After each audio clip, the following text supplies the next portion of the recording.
తిరుపతి అంతర్జాతీయ విమానాశ్రయం ఇప్పుడు ప్రయాణికులకు భయాన్ని పరిచయం చేస్తుంది. విమానం ఎక్కేందుకు వచ్చే ప్రయాణికులు అరచేతిలో ప్రాణాలు పెట్టుకుని గడపాల్సిన పరిస్థితి నెలకొంది. గత కొద్ది రోజులుగా రేణిగుంట విమానాశ్రయ ఆవరణలో పార్కింగ్ ప్రాంతాల్లో ప్రయాణికులు నడిచే మార్గాల్లో పాములు విచ్చలవిడిగా సంచరిస్తున్నాయి. అయితే విమానాశ్రయ అధికారులు మాత్రం నిమ్మకు నీరెత్తినట్లుగా వివరిస్తున్నారని విమర్శలు వ్యక్తమవుతున్నాయి.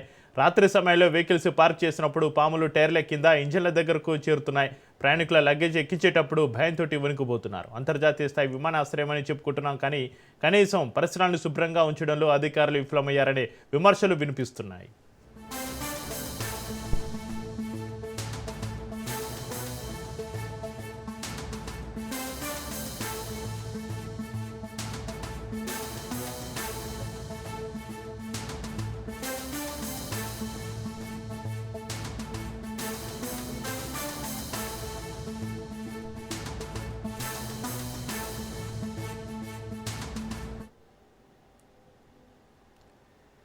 తిరుపతి అంతర్జాతీయ విమానాశ్రయం ఇప్పుడు ప్రయాణికులకు భయాన్ని పరిచయం చేస్తుంది. విమానం ఎక్కేందుకు వచ్చే ప్రయాణికులు అరచేతిలో ప్రాణాలు పెట్టుకుని గడపాల్సిన పరిస్థితి నెలకొంది.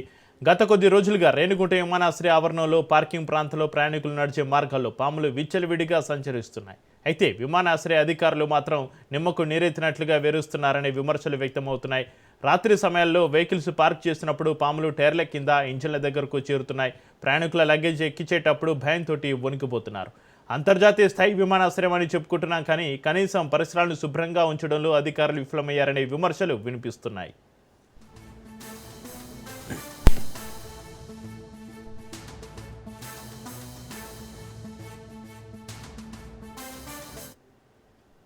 ఇదే అంశానికి సంబంధించి మరింత సమాచారాన్ని మా ప్రతినిధి నారాయణ రెడ్డి ఫోన్లో అందిస్తారు. నారాయణ రెడ్డి, తిరుపతి అంతర్జాతీయ విమానాశ్రయం ఇప్పుడు ప్రయాణికులకు భయాన్ని పరిచయం చేస్తున్న పరిస్థితులు మనం చూస్తున్నాం. విమానం ఎక్కేందుకు వచ్చే ప్రయాణికులు అరచేతిలో ప్రాణాలు పెట్టుకొని గడపాల్సిన పరిస్థితికి సంబంధించి మీ దగ్గర ఉన్న అప్డేట్స్ ఏంటి, అక్కడ పరిస్థితి ఏంటి?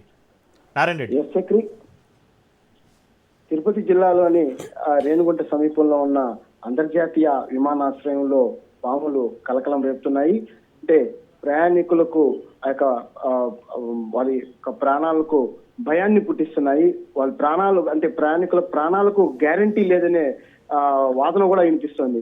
అంటే తిరుపతి అంతర్జాతీయ విమానాశ్రయానికి సంబంధించి ఆ యొక్క ప్రాంగణాలు పూర్తిగా ఆ యొక్క ముళ్ళ పొదలు చెట్లతో కూడా పూర్తిగా నిండిపోయి ఉండడంతో కూడా విష సర్పాలు అదేవిధంగా పాములు ఎక్కువగా సంచారం ఉన్నట్లుగా కూడా తెలుస్తుంది. దీనికి సంబంధించి గత కొద్ది రోజులుగా ఆ యొక్క పరిసర ప్రాంతాలను శుభ్రం చేయకపోవడంతో కూడా ఈ యొక్క పాములు కూడా సంచారం ఎక్కువగా ఉన్నట్లుగా కూడా తెలుస్తుంది. ప్రయాణికులతో పాటు అదేవిధంగా అక్కడ ఉన్న స్థానికులు అదేవిధంగా విధుల్లో ఉన్న సిబ్బంది కూడా కొంత ఇబ్బందులకు గురవుతున్న పరిస్థితి కనిపిస్తోంది. ఏదైతే ఆ యొక్క పాముల సంచారాన్ని నియంత్రించే విధంగా కూడా కొన్ని స్ప్రేలు కూడా స్ప్రే చేయాల్సి ఉంది. వాటిని కూడా స్ప్రే చేయకపోవడంతో కూడా ఈ యొక్క పాముల పెడత ఎక్కువగా ఉన్నట్లు తెలుస్తుంది.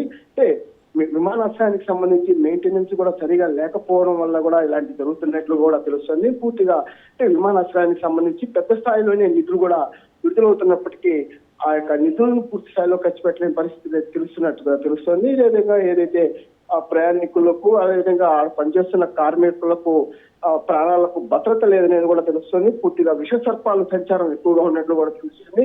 ఇటీవల కూడా గత 2-3 సంఘటనలో కూడా పాములు సంచారం ఎక్కువగా ఉన్నట్లు కూడా తెలుస్తుంది.